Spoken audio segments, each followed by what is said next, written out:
So many pieces all back together now. What's your vision?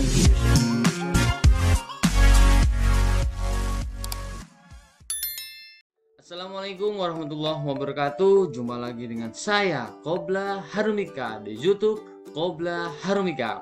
Baik, pada kesempatan kali ini kita akan membahas tentang soal PTS, SMK, SMA dan MA khusus kelas 11 ya. Ingat, PTS kelas 11. Bagaimana pembahasan soal dan bentuk-bentuk soalnya, kita simak video berikut ini. Baik, soal nomor 1 ya, kita langsung membaca pertanyaannya dulu. Ingat ya, jangan membaca bacaannya ya, kelamaan. Berikut yang bukan konjungsi dalam teks prosedur tersebut adalah, ingat, bukan konjungsi dalam teks prosedur yang ada di atas, yang tidak ada ya.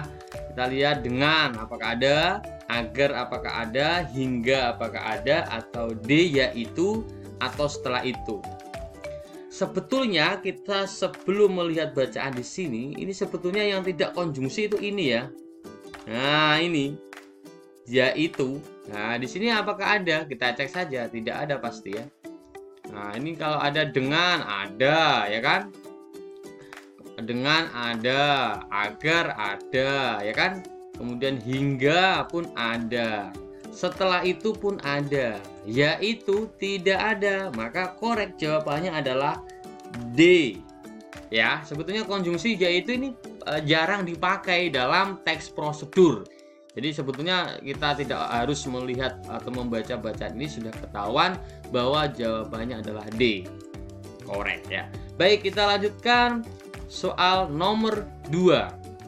Kata imperatif yang terdapat dalam teks prosedur tersebut adalah, ingat, kata imperatif itu bagaimana? Kata imperatif adalah kata memerintah ya, memerintah. Yang tidak ada apa? Nah, imperatif itu memerintah ya. Yang tidak ada memastikan ya. Ada nggak memastikan itu? Kita cek apakah letakkan, penyemaian, setelah itu di pekarangan. Nah, kita cek memastikan, ada di sini ya kan. Letakkan, nah, lakukan, letakkan. Ingat ya, tadi saya mengatakan memastikan ada, betul ya, letakkan ada, betul, penyemaian ada, betul, setelah itu ada, betul, di pekarangan ada. Tetapi kita fokus ke ini, imperatif itu adalah memerintah, kalimat perintah ya, itu namanya imperatif ya. Jadi kalau ada kata imperatif berarti kita cari yang menunjukkan kata apa? Perintah ya. Kata perintah berarti apa? Letakkan. Jadi korek jawabannya adalah B. Bisa dipahami ya. Jadi imperatif itu kata perintah, nah, memerintah, maka cari yang memerintah. Memastikan, letakkan, penyemaian, setelah itu di pekarangan. Yang merupakan kata perintah adalah letakkan. Jadi korek jawabannya adalah B ya. Bisa dipahami ya. Baik, kita lanjutkan soal nomor 3. Penanda kebahasaan yang berperan sebagai nomina dalam kalimat tersebut adalah, nomina itu apa? Kata benda. Ya, nomina itu kata benda. Mana yang menunjukkan nomina? Ini partisipan. Partisipan adalah siapa? Orang. Nah, ya dapat diketahui kan? Partisipan itu orang. Lah, orang itu adalah kata benda. Jadi pahami nggak? Orang, meja, kertas ya. Hewan itu kata benda. Partisipan itu kata benda. Verba adalah kata kerja. Padahal yang ditanyakan adalah nomina, ya kan? Verba kata kerja, maka kan jelas salah. Habis pun salah. Kalimat tanya nggak ada hubungannya. Kalimat perintah tidak ada hubungan. Jadi jawabannya adalah korek C. Bisa dipahami ya? Mudah sekali. Baik, kita lanjutkan soal nomor 4. kalimat yang merupakan bagian dari teks prosedur tersebut ya, termasuk jenis kalimat apa ya ini kalimat apa ini ya? Jagung menjadi salah satu bahan pangan yang bisa menggantikan posisi beras. Di sini ada tanda titik. Ya kan? Titik berarti apa? Berita. Berita apakah perintah? Jelas salah. Interrogatif itu apa? Kalau interrogatif pertanyaan. Ya, menginterogasi itu bertanya ya. Berarti salah. Perintah pun salah. Ini kan sama. Perintah salah, jelas. Jadi adalah deklaratif atau berita atau informasi ya. Penjelasan itu namanya deklaratif ya. Jadi jelas jawabannya adalah D. Paham ya? Baik, kita lanjutkan soal nomor 5. Kata-kata yang bermakna perintah. Oh, jelas sekali ini kata-kata bermakna perintah. Rebuslah perintah. Beberapa tidak perintah, jelas salah. Jadi kita nggak usah membaca yang ada di sini ya. Sudah ketahuan ya jawabannya apa ya. Tiriskan perintah. Menjadi ini tidak perintah, nggak usah kita analisis selanjutnya karena sudah salah. Kemudian C, selembar pandan, ini nggak perintah, maka ini salah. Kalau peraslah berarti perintah, maka C salah. D, rebuslah, celupkanlah, tumbuklah, ada partikel lah semua menunjukkan perintah. Ingat, partikel lah ini semuanya menunjukkan perintah. Korek. Kalau D sudah benar maka E pasti salah ini. Ya kan? Maka yang paling benar adalah D ya, yang bermakna perintah. Partikel lah menunjukkan perintah. Korek. Jawabannya adalah D ya. Baik, kita lanjutkan soal nomor 6. Kata penghubung yang ada dalam kutipan tersebut adalah, ingat, kata penghubung yang ada di bacaan ini ya. Apa? Kemudian ini ada, ini kata penghubung. Kemudian sehingga, kata penghubung, dan kata penghubung. Nah, kita cek sehingga ada. Kemudian dan kata penghubung intra kalimat ya, sehingga intra kalimat ya, kemudian ya ini antar kalimat dan intra kalimat. Kalau ini bukan penghubung ya, ini bukan penghubung, jelas salah. Konjungsi ya penghubung itu. Nah, kemudian penghubung. Tapi ini salah, maka kan C salah. Setelah ini penghubung, campurkan, ini tidak kata penghubung, ditampung tidak kata penghubung, maka D salah. Kemudian E, campurkan. Nah, ini bukan kata penghubung ya, salah. Dan adalah kata penghubung ya, disiapkan. Bukan kata penghubung, berarti apa? E salah. Jadi korek, jawaban yang benar adalah apa? A. Kemudian sehingga dan adalah kata penghubung. Selainnya B, C, D, E salah. Jadi jawabannya adalah A. Jelas ya? Baik, kita lanjutkan soal berikutnya. Nomor 7 ya. Berikut kalimat yang mengandung konjungsi temporal ya. Temporal itu apa? Waktu ya, waktu. Nah, waktu. Urutan ya. Urutan waktu. Maka jawabannya apa? Kita cek. Balik-balikan adonan. Ingat, konjungsi ya, tidak ada konjungsinya. Kemudian B, kita cek langkah kedua, putarlah keran sampai, tidak ada konjungsinya. C, perhatikan perubahan yang terjadi, tidak ada. Langkah-langkah tersebut diantaranya tidak ada. Ambil bagian batang kayu tersebut, kemudian, nah ini konjungsi temporal. Ingat, konjungsi temporal, waktu, setelah itu, kemudian ya, itulah konjungsi temporal. Baik, jadi jawabannya adalah apa? E ya, mudah ya. Baik, kita lanjutkan soal berikutnya. Soal nomor 8 ya. Pernyataan tersebut merupakan tahap kegiatan yang disebut apa ya? Apakah A, pengemasan, pemasaran, penyimpanan, pembersihan, ataukah pengelompokan? Ya, kita baca dulu ya. Tanaman selada sebenarnya tahan dalam keadaan segar selama beberapa waktu. Dengan catatan pada saat menyimpan sebaiknya diletakkan di tempat yang dingin. Caranya tempat itu ditaburi butiran atau remukan es. Ingat, ini adalah yang dibahas di sini apa ya? Ini menyimpan sebaiknya diletakkan di tempat yang dingin. Kemudian cara apa? Menyimpan. Jadi ingat, tahap kegiatan yang dimaksud di sini gagasan utama yang dibahas ya. GU ya, gagasan utama yang dibahas dalam tahapan ini. Caranya adalah di sini misalkan ada 3 kalimat yang dominan yang dibahas itu apa? Nah, di sini ada caranya. Cara apa? Menyimpan. Berarti kan 2 kalimat, di kalimat kedua dan kalimat ketiga berarti kan tentang penyimpanan, bukan pengemasan, kan nggak ada, bukan pemasaran, bukan pembersihan, dan juga bukan pengelompokan. Jadi jelas korek jawabannya adalah penyimpanan. Dibuktikan di kalimat kedua ada menyimpan, dibuktikan kalimat ketiga caranya apa? Cara menyimpan. Paham ya? Baik, jadi jawabannya adalah C, korek. Baik, kita lanjutkan soal nomor 9. Penanda kebahasaan yang berupa partisipan. Nah, ingat, partisipan berarti tadi apa?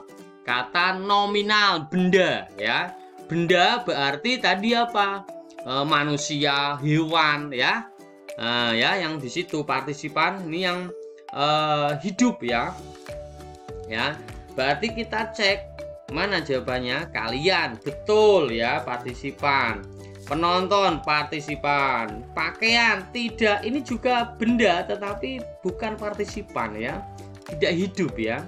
Kalian, penonton. Nah, pentas ini juga yang salah. Kalian betul, penonton betul, mereka betul ya. Ini korek. Jadi jawabannya apa? Nomor 9 C. Masih ragu? Kita cek yang D, mereka partisipan. Kalian partisipan tetapi membaca, bukan ya, jadi salah ya. Kalian iya, mereka iya, membaca salah ya.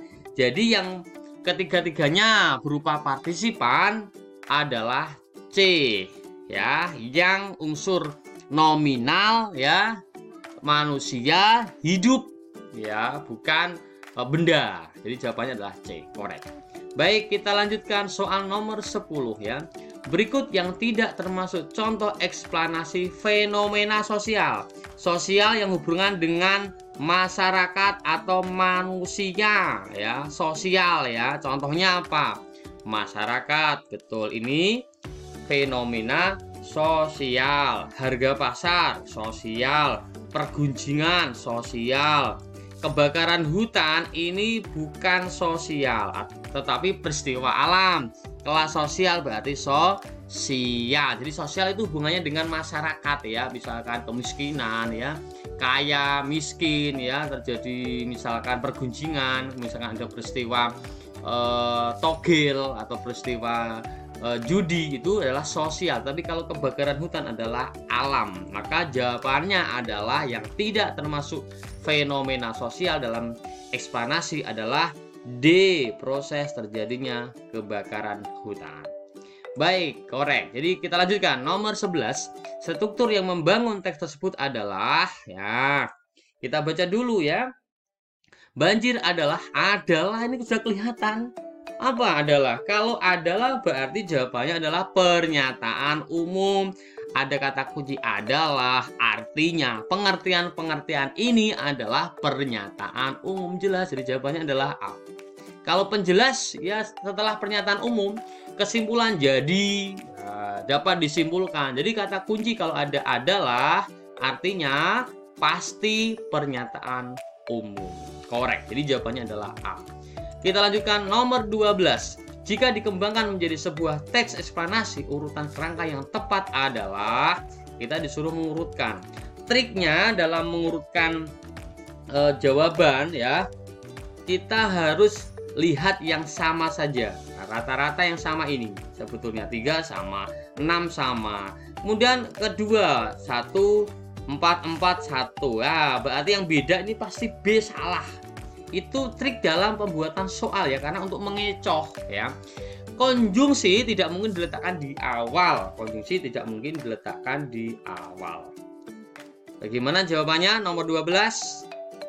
Susah ya? Oke, kita simak penjelasan berikut ini. Baik, untuk nomor 12 ya, kita cek angka yang pertama 3 semua betul, 6 semua betul yang paling belakang. Kemudian setelah angka 3 ada 1, 2, 4, 1. Yang benar yang sering ada itu 1 dan 4. Maka yang tidak ini angka 2, berarti pasti salah B. Itu triknya ya. Itu triknya. Nah, kita cek saja. 3, angin puting beliung adalah angin yang berputar dengan kecepatan lebih dari 63 km per jam dan bergerak lurus serta berlangsung sekitar 5 menit. Yang dibahas adalah angin puting beliung. Berarti 3 benar ya.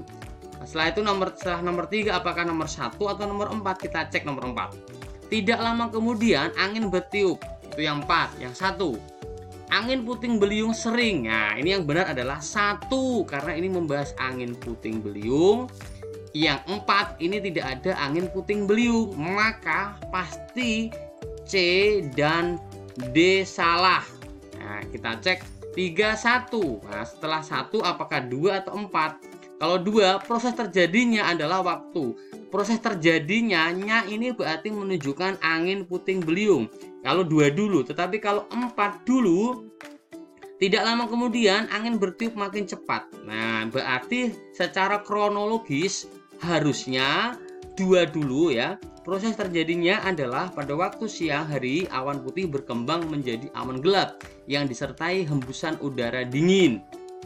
Tidak lama kemudian angin bertiup makin cepat. Nah, itu logis ya. Jadi jawabannya setelah 3, 1 adalah 2. Maka E salah. Ya, korek. Jadi jawabannya adalah A. Jadi ingat dalam mengerjakan tes eksplanasi yang mengurutkan yang tepat itu yang perlu kita ketahui triknya. Pertama, angka, awan dan akhir yang sama. Yang tidak sama itu pasti salah. Itu psikologi pembuat soal. Yang kedua, yang dibahas itu tentang apa? Kronologis ya. Jangan langsung loncat. Jadi kita berlogika. Maka jawabannya adalah A. Korek. Baik, soal berikutnya nomor 13. Fenomena pada teks eksplanasi di atas adalah ya. Fenomenanya tentang apa? Angin puting beliung. Ya, jelas jawabannya adalah C ya. Di sini yang dibahas yang sering diulang-ulang kan angin puting beliung. Proses terjadinya apa? Terjadinya angin puting beliung. Yang ketiga angin puting beliung. Kemudian angin puting beliung jelas kalau itu adalah yang sering diulang-ulang, itu adalah gagasan utama atau fenomena pada teks eksplanasi. Fenomena adalah kejadian luar biasa. Apa? Angin puting beliung. Jelas. Jadi jawabannya adalah C ya, nomor 13. Korek. Baik. Kita lanjutkan nomor 14. Gagasan utama pada teks tersebut adalah apa gagasannya? Tadi kan puting beliung, maka yang dibahas di sini pasti fenomena puting beliung. Yang tidak ada puting beliung pasti salah ya. Proses terjadinya hujan salah. Peristiwa musim pancaroba salah ya kan? Ya, kita konsentrasi antara B, D dan E karena ada angin puting beliung. Proses terjadinya angin puting beliung bisa ya. Ciri-ciri angin puting beliung tidak ada cirinya, salah. Waktu terjadinya angin puting beliung salah. Jadi sini adalah ada kata kunci ini nih. Begitulah proses terjadinya. Kata begitulah adalah kesimpulan. Lah, kesimpulan itu sama dengan gagasan utama. Jadi mirip-mirip ya. Nah, itu ada kata kunci. Jadi begitulah, maka jelas jawabannya adalah begitulah proses terjadinya. Berarti B, proses terjadinya angin puting beliung. Ingat, sebetulnya dalam suatu paragraf itu sudah ada kata kunci yang menunjukkan jawabannya itu terletak di mana. Ya, jadi ada kata kunci, maka ini jawabannya B, korek. Baik, soal nomor 15. Kalimat tersebut termasuk kalimat. Nah, ini masukkan nomor. Ada kata masukkan ya, perintah. Perintah berarti apa? Imperatif ya. Jadi jelas imperatif adalah kalimat perintah. Ada kata kunci masukkan. Jadi jelas jawabannya adalah E, korek. Masih penasaran apa itu konfirmatif? Konfirmatif adalah penegasan. Interrogatif adalah pertanyaan. Di sini tidak bertanya. Pertanyaan itu ada tanda tanya. Di sini tidak ada, maka B salah. Kemudian deklaratif adalah pernyataan ringkas atau penjelas. Kalimat berita, ini kan tidak kalimat berita ya, maka di sini salah. Klarifikasi adalah menjelaskan, tidak. Nah, ada kata kunci masukkan, ada kalimat perintah, maka jawabannya adalah imperatif yang artinya adalah perintah. Jadi korek jawabannya adalah E. Bisa dipahami? Baik, terima kasih ya. Demikianlah penjelasan dari saya dari soal nomor 1 sampai nomor 15 PTS kelas 11. Semoga bermanfaat. Jika belum paham bisa ditanyakan di kolom komentar. Terima kasih dan assalamualaikum warahmatullahi wabarakatuh.